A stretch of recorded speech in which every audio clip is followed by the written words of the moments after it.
Jobs info point Tamil channel. இன்னைக்கு நம்ம சேனல்ல இஸ்ரோலேருந்து ரிலீஸ் பண்ண ஒரு அப்ரெண்டிஸ்க்கான நோட்டிஃபிகேஷன் தான் டீட்டெயிலாக பார்க்க போகிறோம். கவர்மெண்ட் ஜாப், பிரைவேட் ஜாப்ஸ்க்கான நோட்டிஃபிகேஷனில் நீங்கள் வந்து அப் டு டேட்டாக இருக்கணும்னு நினச்சிங்கன்னா நம்ம சேனலை சப்ஸ்கிரைப் பண்ணி வச்சுக்கோங்க. வாங்க நோட்டிஃபிகேஷனுக்குள்ளே போகலாம். இது ரிலீஸ் பண்ண டேட் பார்த்தீங்கன்னா 20/12/2025. இது வந்து அப்ரெண்டிஸ் ஆக்ட் 1961 கீழே தான் இந்த நோட்டிஃபிகேஷன் அவங்க ரிலீஸ் பண்ணியிருக்காங்க. அதாவது நீங்கள் இந்த வேலைக்கு போகிறீங்கன்னா நாளைக்கு நீங்கள் ஏதாவது ஒரு வேலைன்னு போகும்போது இந்த அப்ரெண்டிஸையும் உங்களுக்கு வந்து இங்கே வேலை செஞ்ச டைம் பீரியடாக கணக்கில் எடுத்துப்பாங்க. ஸோ கவர்மெண்ட்ல போறது இது ஒரு ஒரு ப்ளஸ் பாயிண்ட்டு. இவங்க இன்ஜினியரிங், நான் இன்ஜினியரிங் அண்ட் டெக்னிக்கல் அப்படின்னு சொல்லி 3 இதுக்கும் விட்டுருக்காங்க. ஃபர்ஸ்ட்டு என்னென்ன இன்ஜினியரிங்காக எவ்வளோ சொல்லியிருக்காங்கன்னு பார்த்தா, மொத்தம் 41 வேகன்சி அவங்க இன்ஜினியரிங்க்கு சொல்றாங்க. இதில என்னென்ன டிசிப்ளின் வரும்னு பார்த்தீங்கன்னா, mechanical, electronics, electrical, civil, instrumentation, chemical and computer science கேட்குறாங்க. இதுக்கு மொத்தம் உங்களுக்கு வந்து ரூ. 9,000 மாசத்துக்கு குடுப்பாங்க ஸ்டைஃபன்னு சொல்லி. இதுக்கு வந்து நீங்க பிஇ ஆர் பிடெக் படிச்சிருக்கணும். 65% பெர்சன்டேஜா இல்லன்னா சிஜிபிஏன்னு எடுத்தா 6.84 10க்கு நீங்க எடுத்திருக்கணும்.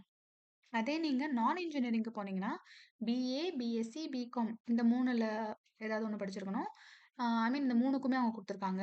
474 அப்படின்னு சொல்லி மொத்தமா 15 வேகன்சிஸ் குடுத்துருக்காங்க. இதுக்கும் சேம் 9,000 தான் கிடைக்கும். இதுக்கு நீங்க வந்து 60% பெர்சன்டேஜா எடுத்திருக்கணும். அப்படி இல்ல சிஜிபிஏன்னா 6.32 எடுத்திருக்கணும்.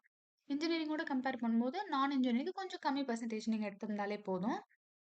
அதுக்கப்புறமா பார்த்தீங்கன்னா, டெக்னிக்கல். டெக்னிக்கல்னு போம்போது mechanical, electronics, electrical, civil and chemical engineering அதே தான் வரும். இதுக்கு வந்து 8,000 குடுப்பாங்க. இதுக்கு மொத்தம் 44 வேகன்சிஸ் இருக்கு. இதுக்கு வந்து diploma in engineering or technical technology அப்படின்னு சொல்லி ஃபர்ஸ்ட் கிளாஸ்ல நீங்க பாஸ் ஆயிருந்தாலே போதும். இதுக்கு எந்த சிஜிபிஏவும் கிடையாது. இது மொத்தம் எத்தன மாசத்துக்கு இருக்கும் அப்படின்னு பார்த்தீங்கன்னா, 12 மாசத்துக்கு இருக்கும். அதாவது 1 இயர்க்கு இருக்கும்.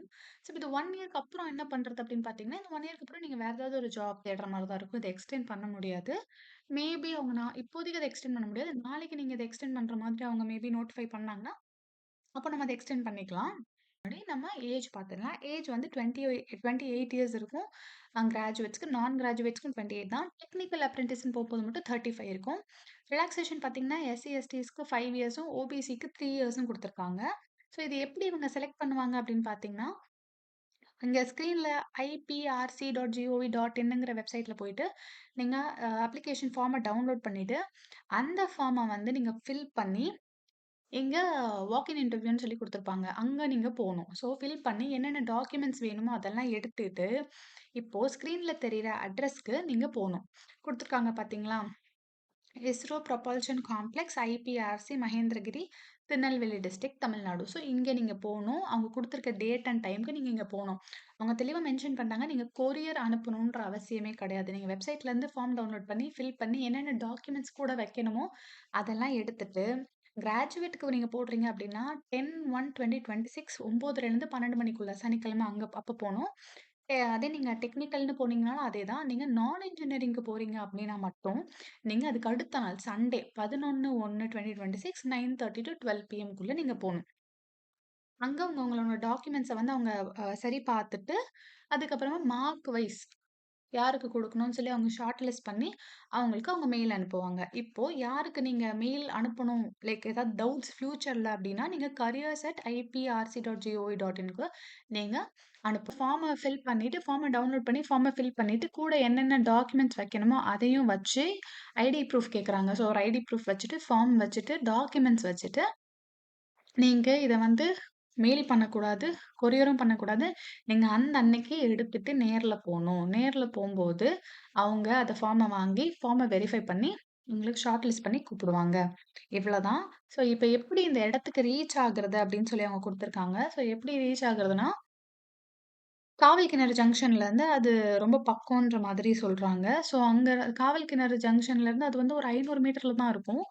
ஆ காவல் கிணறு ஜங்ஷன் வந்து நாகர்கோயில்லேருந்து 22 கிலோமீட்டர். ஸோ நீங்க வெளி டிஸ்ட்ரிக்ட்ஸ்லேருந்து வரீங்க அப்படின்னா, நீங்க திருநெல்வேலி நியூ பஸ் ஸ்டாண்ட் வந்துட்டு, அங்கருந்து 4 கிலோமீட்டர் தான் ரயில்வே ஸ்டேஷன் இருக்கும். ஸோ நீங்க அங்க வந்துட்டு, நாகர்கோயில் போற எந்த பஸ்ல ஏறுனீங்கனாலும், நீங்க காவல் கிணறு இறங்கிட்டீங்கன்னா, அங்கருந்து நடந்து போற தூரத்துல தான் இருக்கும். அதுக்கப்புறமா இந்த காவல் கிணறு ஜங்ஷன் வந்து திருநெல்வேலிலருந்து ஒரு 53 கிலோமீட்டர் இருக்கு. ஸோ அதுக்கேத்த மாரி நீங்க டைம் கணக்கு பண்ணி இப்போ 9:30க்கு அங்க இருக்கணும்னா, அதுக்கேத்த மாரி நீங்க டைம் கணக்கு பண்ணி வந்தீங்கன்னா, நீங்க ரீச் ஆயிடலாம். அதே நீங்க திருநெல்வேலி, அந்த கன்னியாகுமரி அங்க தான் இருக்கீங்க அப்டின்னா, வடசேரி பஸ் ஸ்டாண்ட்லேருந்து நீங்க நாகர்கோவில் போற அ பஸ் ஏதாவது ஏறுனீங்கனாலே, நீங்க வந்து காவல் கிணறு ஜங்ஷன் வந்து இறங்கிடலாம். அங்கருந்து இது 500 மீட்டர்ஸ் தான் நடக்கிற தூரம் தான். ஸோ நம்ம எல்லாமே பார்த்துட்டோம் நோட்டிஃபிகேஷன்ல. இது வந்து யாருக்கு யூஸ் ஆகும்ன்னு பார்த்தீங்கன்னா, இப்போ படிச்சுட்டு இப்ப படிச்சு முடிக்க போறாங்க அப்படிங்கிறவங்களுக்கும், இப்பதான் முடிச்சு ஒரு 6 மாசம் ஆகுது அப்படிங்கிறவங்களுக்கும், சும்மா இருக்கிறதுக்கு நீங்க இந்த மாதிரி ஏதாவது கவர்ன்மென்ட் சைட்ல ஒரு ஆப்பர்ச்சுனிட்டி வரும்போது நீங்க அத யூஸ் பண்ணிக்கோங்க. போடுங்க. ஏன்னா, இது வந்து நான் சொன்ன மாரி கவர்ன்மென்ட் ஆக்ட் கீழ வருது. ஸோ நாளைக்கே உங்களுக்கு வந்து நீங்க வேற ஒரு வேலை தேடுறீங்க அப்படின்னா, இத வந்து அவங்க நீங்க வேலை செஞ்ச மாதிரி கணக்குல எடுத்துப்பாங்க. அதுதான் இந்த கவர்ன்மென்ட் ஆக்ட் கீழ அதோட ஒரே ஒரு அட்வான்டேஜ். ஸோ பண்ணுங்க. இப்ப இன்டர்வியூ குடுங்க. எக்ஸாம் நல்லா பண்ணுங்க. இதே மாரி இன்னொரு நோட்டிஃபிகேஷனோட இன்னொரு டீட்டெயில் நோட்டிஃபிகேஷன் இன்னொரு வீடியோல மீட் பண்ணலாம். Until then bye guys.